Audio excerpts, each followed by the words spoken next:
Assalamualaikum warahmatullahi wabarakatuh. Bismillahirrahmanirrahim. Oke, teman-teman, apa kabar semuanya? Bunda harap teman-teman semua selalu dalam keadaan sehat walafiat ya. Amin. Oke, teman-teman, hari ini kita akan belajar tema 5 yaitu ekosistem dengan subtema 3 keseimbangan ekosistem. Nah, untuk PB-nya itu PB5 pengaruh kegiatan manusia terhadap keseimbangan ekosistem dan menentukan kesimpulan. Nah, tujuan pembelajaran kita hari ini yang pertama Bunda harap teman-teman semua dapat menjelaskan bagaimana sih pengaruhnya kegiatan manusia terhadap ekosistem secara tepat. Terus Bunda harap teman-teman semua dapat menentukan kesimpulan suatu bacaan. Terus untuk materi pelajarannya yaitu pertama pengaruh kegiatan manusia terhadap keseimbangan ekosistem, yang kedua menentukan kesimpulan. Nah, di sini ada pengaruh kegiatan manusia terhadap keseimbangan ekosistem. Interaksi antara makhluk hidup yang biotik dan tak hidup disebut dengan abiotik, dalam suatu tempat disebut dengan ekosistem. Perubahan lingkungan dapat terjadi secara alami dan buatan. Jadi teman-teman, keseimbangan lingkungan dapat terwujud apabila terjadi keselarasan dan keseimbangan antara komponen biotik dan abiotik. Apabila terjadi gangguan pada kedua komponen tersebut, maka keseimbangan lingkungan akan terganggu. Artinya, jika suatu lingkungan mengalami perubahan, maka ekosistem yang terdapat di sana akan mengalami perubahan juga. Perubahan lingkungan dapat terjadi secara alami dan buatan karena kegiatan manusia itu sendiri, karena ulahnya manusia ya. Nah, perubahan ekosistem secara alamiah disebabkan adanya bencana alam berupa gunung meletus dan gempa bumi. Terus, kalau misalnya terjadi gunung meletus, maka itu akan menyebabkan terputusnya rantai makanan. Jadi kan di gunung itu banyak makhluk hidup ya. Nanti kalau di sana misalnya ada ular, terus ularnya mati, itu akan berpengaruh pada hewan yang lain. Begitupun sebaliknya. Nah, yang kedua itu adalah perubahan lingkungan secara buatan. Terjadi adanya penebangan pohon secara liar dan pembakaran hutan dalam jumlah yang besar. Nah, selanjutnya ada kegiatan-kegiatan manusia yang dapat merusak ekosistem. Apa aja sih contoh kegiatan manusia itu yang dapat merusak ekosistem?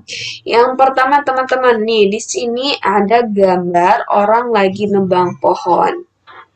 Jadi teman-teman, penebangan pohon dalam jumlah besar di hutan itu akan merusak ekosistem hutan dan menghilangkan fungsi tumbuhan sebagai penahan air dan penghasil oksigen. Nah, yang kedua, kita lihat sama-sama di sini ada pembakaran hutan secara besar-besaran ya teman-teman. Pembakaran hutan secara besar-besaran ini tuh mereka buat lahan untuk menanam sawit. Nah, kalau misalnya sawit itu, perkebunan sawit itu berakibat terbunuhnya berbagai jenis organisme hutan yang mempunyai peran untuk mempertahankan keseimbangan ekosistem. Bahkan, pembakaran hutan dapat memusnahkan makhluk hidup yang ada di dalamnya. Nah, yang ketiga itu ada pemburuan hewan secara liar dan tidak terkendali. Nah, biasanya hewan ini yang diburu itu adalah hewan yang dilindungi. Nanti misalnya nih ada kayak gini nih contohnya misalnya kebetulan di sini Bunda naruh gambarnya itu kayak sejenis monyet gitu ya. Nanti akan dijual ke luar negeri gitu. Terus yang ketiga, yang ke selanjutnya itu keempat, pembuangan sampah dan limbah berbahaya tanpa diolah terlebih dahulu. Nah, banyak ya contoh limbah yang berbahaya itu akan berpengaruh juga selain berpengaruh ke ekosistem juga ngaruh ke manusia ya teman-teman. Karena apa? Karena bisa jadi cepat terjadinya ledak gitu kan, terus beracun dan sebagainya.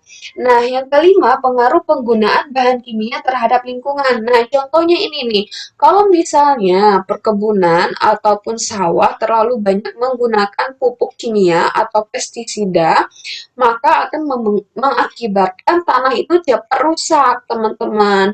Jadi, sekali pakai doang ini tanah, maksudnya itu apa? Maksudnya misalnya dia menggunakan pupuk kimia terlalu berlebihan. Jadi, unsur hara yang dapat menyebabkan si tanah ini menjadi subur akan cepat rusak karena dia pakai pupuk kimia yang berlebihan. Seperti itu. Nah, selanjutnya kita akan menentukan kesimpulan. Menentukan kesimpulan ini dapat dengan cara peta konsep yang sebelumnya udah Bunda ajari ke teman-teman ya.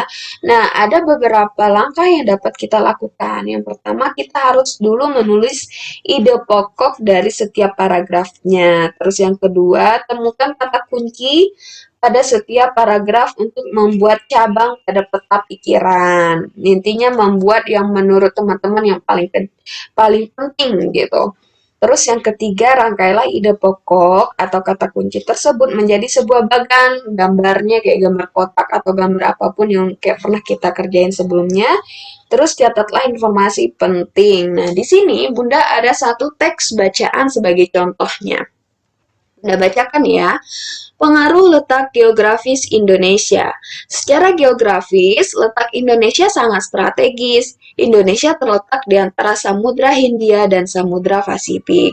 Selain itu, Indonesia diapit oleh dua benua besar, yaitu Asia dan Australia. Letak geografis tersebut memberi pengaruh besar bagi bangsa Indonesia, terutama kondisi alam dan kehidupan penduduk. Letak geografis Indonesia mempengaruhi kondisi alam Indonesia. Sebagai negara kepulauan, wilayah Indonesia beriklim laut sehingga memperoleh banyak pengaruh angin laut yang mendatangkan banyak hujan. Selain itu, posisi geografis Indonesia menyebabkan Indonesia memiliki angin muson yang berembus 6 bulan sekali. Angin muson menyebabkan Indonesia memiliki dua musim, yaitu musim kemarau dan musim penghujanan.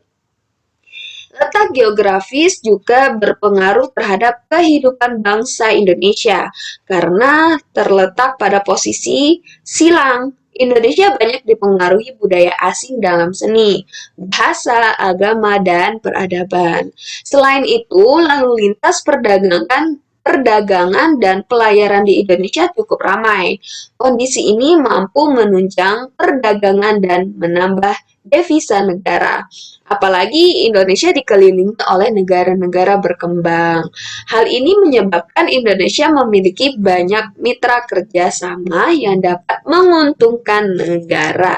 Nah, di sini ada satu contoh kesimpulan yang dibuat dalam bentuk peta konsep atau mind mapping. Nah, di sini ada dia membuat judulnya. Nah, bagian pertama itu atau kota pertama itu judulnya yaitu pengaruh letak geografis di Indonesia. Nah, di sini ada bagan kedua atau semacam bulatan kedua, terserah ya teman-teman mau bentuknya seperti apa, mau bulat, mau kotak, terserah sekreasinya teman-teman. Nah, di sini dimulai dari paragraf 1, dia menuliskan yang menurut dia hal-hal yang sangat penting di paragraf 1. Nah, di paragraf 1 itu dia menuliskan ide pokok atau hal-hal pentingnya. Letak Indonesia secara geografis berada di antara dua benua dan dua samudra yang memberikan pengaruh baik pada kondisi alam maupun penduduknya. Nah, di sini ada paragraf 2-nya. Ide pokoknya letak geografis Indonesia memberikan pengaruh pada kondisi alam, salah satunya dengan memiliki dua musim, yakni musim panas dan penghujan. Di sini dicantumkan anak panah ya teman-teman, jadi tujuannya anak panah ini masih berkaitan gitu loh, dari sini dia menuju ke sini, dari sini menuju ke sini. Selanjutnya paragraf ketiga, nah ditandai dengan anak panah juga ya. Di paragraf ketiga itu dia menentukan ide pokoknya atau hal pentingnya, yaitu letak geografis Indonesia pun memberikan pengaruh pada kehidupan bangsa yang sangat menguntungkan. Oke teman-teman, Bunda rasa cukup sekian untuk pelajaran hari ini. Mari sama-sama kita melafazkan hamdalah, alhamdulillahirabbil alamin. Oke teman-teman, Bunda mohon maaf apabila ada salah kata, salah ucap, baik disengaja ataupun tidak disengajakan. Bunda akhiri, billahi taufik wal hidayah. Wassalamualaikum warahmatullahi wabarakatuh. Dan teman-teman tetap jaga kesehatan ya. Terima kasih.